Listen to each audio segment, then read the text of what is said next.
ዓለምን ያሰጋስ የአሜሪካ አዲሱ ፕሮጀክት። የፕሮጀክት ምንድነው? በርካታ የዓለም ሀገራትስ በዚህ ጉዳይ ለምን ስጋት ገባቸው ስለሚለው እንመለከታለን። በሐማስ የተገደለው የእስራኤል መሪ ዓለምን እያነጋገረ ይገኛል። እስራኤል በመግለጫዋ ምን አለች? በኢትዮጵያ የታየው ሰማያዊ እሳተ ገሞራ የዓለምን ትኩረት ስቧል።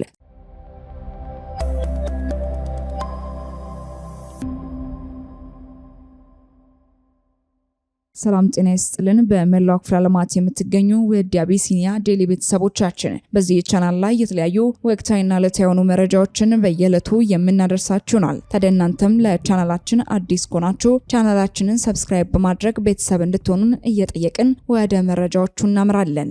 ዓለምን እያሰጋት የአሜሪካ ጎልደን ዶም አዲሱ ፕሮጀክት።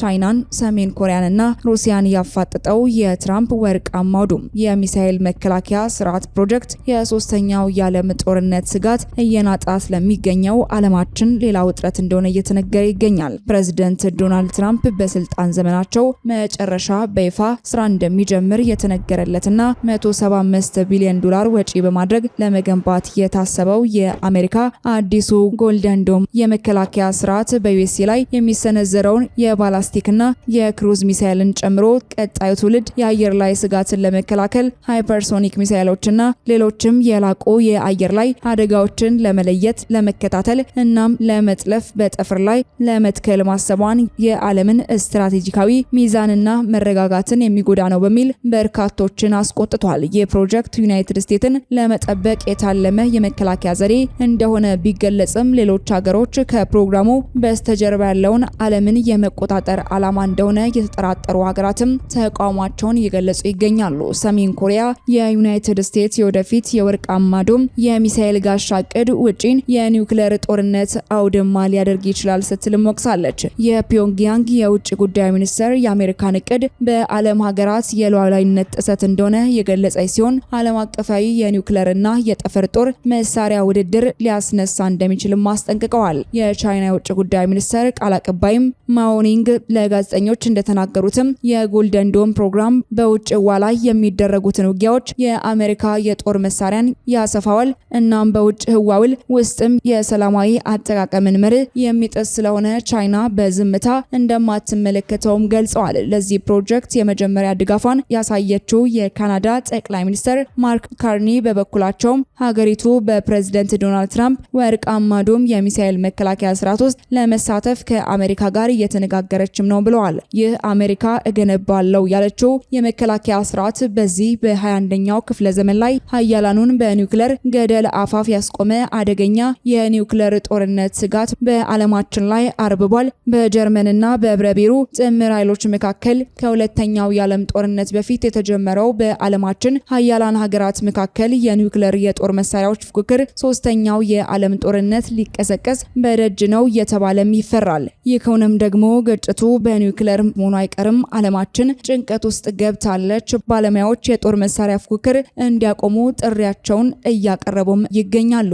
ወደ ቀጣይ መረጃችን ስናመራ በጋዛ የሐማስ መሪ የሆነው መሐመድ ሲንዋር መገደሉን እስራኤል አስታወቀች። የእስራኤል ጠቅላይ ሚኒስትር ቤንያሚን ኔታንያሁ በእስራኤል በጥብቅ ከሚፈለጉ የሐማስ ሰዎች መካከል አንዱና በጋዛ የሐማስ መሪ ሆነው መሐመድ ሲንዋር በጦርነታቸው መገደሉን ገልጸዋል። መሐመድ ሲንዋር ባሳለፍነው ግንቦት 5 ቀን በደቡባዊ ካን ዩኒስ የአውሮፓ ሆስፒታል ግቢና አካባቢ ላይ የተደረገው የእስራኤል ከፍተኛ ጥቃት ኢላማ መሆኑን ተገልጿል። የእስራኤል ወታደራዊ ኃይል የሐማስን የምድር ውስጥ የጉዞ መስመር እናም የተለያዩ ቢሮዎችን በጥቃቱ ማውደም እንደተቻለ በወቅቱ ገልጾ ነበር። በጋዛ ሐማስ የሚመራ የሲቪል መከላከያ ኤጀንሲ በጥቃቱ 28 ሰዎች መሞታቸውን ቢገልጽም ከሲንዋር ጋር በተያያዘ በህይወት ይኑር ወይም ይሙት ምንም አይነት መረጃ አላወጣም። እንደ አውሮፓውያን አቆጣጠር ጥቅምት 7 ቀን 2023 በእስራኤል ላይ የተፈጸመው ጥቃት ዋና አቀናባሪ የተባለውና የመሐመድ ሲንዋር ወንድም የሆነው ያህያ ሲንዋር ባለፈው ጥቅምት ወር በእስራኤል ወታደሮች መገደሉ ይታወሳል። የእስራኤልና ሐማስ ግጭት ለ20 ወራት የዘለቀ ሲሆን በተለያየ ጊዜ የተኩስ አቁም ስምምነቶች ቢደረጉም እስካሁን ዘላቂ መፍትሄ ሊበጅለትም አልተቻለም። ወደ ቀጣይ መረጃችን ስናመራ ኢትዮጵያ ውስጥ ብርቅዬ ሰማያዊ እሳተ ገሞራ ክስተት መታየቱ በርካቶችን እያነጋገረ ይገኛል። የበርካቶችን ክስተት የሳበው ጉዳይ ምንድነው? በኢትዮጵያ እሳተ ገሞራዎች ውስጥ እጅግ ብርቅዬ የሚባለው ሰማያዊ ፍካት ያለው ክስተት እየታየ መሆኑ ተዘግቧል። ይህ ክስተት ከኢንዶኔዥያ ጃቫ ግዛት ካዋ ኤጄን እሳተ ገሞራ ጋር ተመሳሳይነት እንዳለው ተገልጿል። መጀመሪያ ላይ ላቫው ሰማያዊ ሆኖ ከእሳተ ገሞራው የሚፈስ ቢመስልም ይህ ያልተለመደ ፍካት የሚመጣው ከእሳተ ገሞራው ስንጥቆች በሚወጡ የሚቃጠሉ የሰልፈር ጋዞች መሆኑም ተብራርቷል። እስከ 600 ዲግሪ ሴልሲየስ የሚደርስ ሙቀት ያላቸው እነዚህ ትኩስ ጋዞች በአየር ውስጥ ከሚገኘው ኦክሲጅን ጋር ሲገናኙ በእሳት ተያይዘው ደማቅ ሰማያዊ ነበልባል ይፈጥራሉ። የሚታየው ትክክለኛው ላቫም እንደ አብዛኞቹ እሳተ ገሞራዎችም የተለመደው ቀይ ብርቱካናማ ቀለም ያለው ቢሆንም የሚቃጠለው የሰልፈር ነበልባል የሚያብረቀርቅ ሰማያዊ ላቫ ምስልን የሚፈጥር ሲሆን ይህም በሌሊት ብቻ የሚታይ አስደናቂ ትዕይንት እንደሆነም ተዘግቧል። ታዲያ በኢትዮጵያ ውስጥም ይህ ብርቅዬ ሰማያዊ እሳተ ገሞራ መታየቱ በስፋት እየተዘገበ ይገኛል። ወደ መጨረሻው ጉዳያችን ስናመራ በትግራይ የሚገኙ ፍርድ ቤቶች ከዛሬ ጀምሮ ስራ እንደሚጀምሩ ገልጸዋል። ከግንቦት 11 ቀን 2017 ዓ.ም ጀምሮ ስራ አቁመው የነበሩ የመቀለ ከተማ ፍርድ ቤቶች ስራቸውን እንደሚጀምሩ ከስምምነት ላይ መደረሱን የትግራይ ክልል ጊዜያዊ አስተዳደር አስታወቀ። ስለዚህ ጉዳይ ባለፉት ጊዜያት ሰፋ ያለን ዘገባን አዘጋጅተንላችሁ ነበር። የፍትህ ተቋማት እያጋጠማቸው ያለውን የዋስትና ችግሮችን በዘላቂነት ለመፍታት ጊዜያዊ አስተዳደሩ እንደሚሰራም ገልጿል።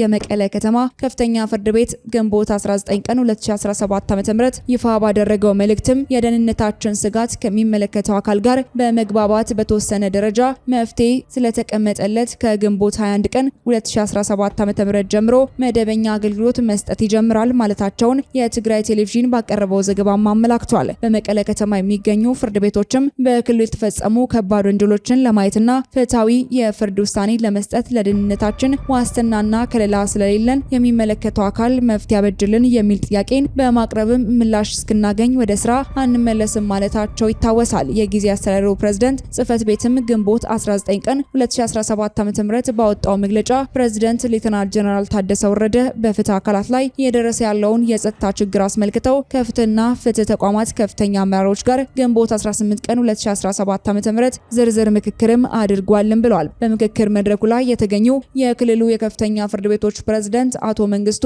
እናም የክልሉ የፍትህ ቢሮ ኃላፊም በአጠቃላይ በትግራይ የፍትህ ተቋማት በተለይም ደግሞ በመቀለ ማዕከላዊ ፍርድ ቤት ስለሰፈነው የደህንነት ስጋት አስመልክተው ዝርዝር መረጃ ማቅረባቸውን የክልሉ ፕሬዝዳንት ጽህፈት ቤት በመግለጫው አስታውቋል። ታዲያ አሁን ላይ መግባባት ላይ ተደርሶ ዳኞችም ወደ ስራቸው እንዲመለሱና የተዘጉ ፍርድ ቤቶችም እንዲከፈቱ ተወስኗል። በትግራይ ክልል ከአስገድዶ መድፈርና ግድያ ጋር የተያዙ ጉዳዮችን የሚያዩ ዳኞችም ጫና እየበረታባቸው ነው ሲል የክልሉ የዳኞች ማህበር ማስታወቁን መዘገባችን የሚታወስ ሲሆን ማህበሩ መጋቢት 27 ቀን 2017 ዓ.ም ባወጣው መግለጫ በአሁኑ ወቅት በተለይ ደግሞ ባለፉት 2 ዓመታት ታይቶ በማይታወቅ ሁኔታ በትግራይ በሴቶች ላይ አስገድዶ መድፈርና ግድያዎች ተበራክቷል ሲልም ጠቁሞ እነዚህን ወንጀሎች በፈጸሙ ተጠርጣሪዎችና ከሳሾችም ዙሪያ ያሉትን ጉዳዮች የሚሰሙ ዳኞችም ከፍርድ ሂደቱ በኋላ በፍርድ ሂደቱ ላይ በተለያየ መንገድ ጫና እየደረሰባቸው ይገኛል ሲል ማሳሰቡም በዘገባው ተካቷል። ጫናዎች ዳኞች ነፃ ሆነው እንዳይሰሩ ከማድረጉም በላይ ደህንነታቸውን አደጋ ላይ የጣለ በመሆኑ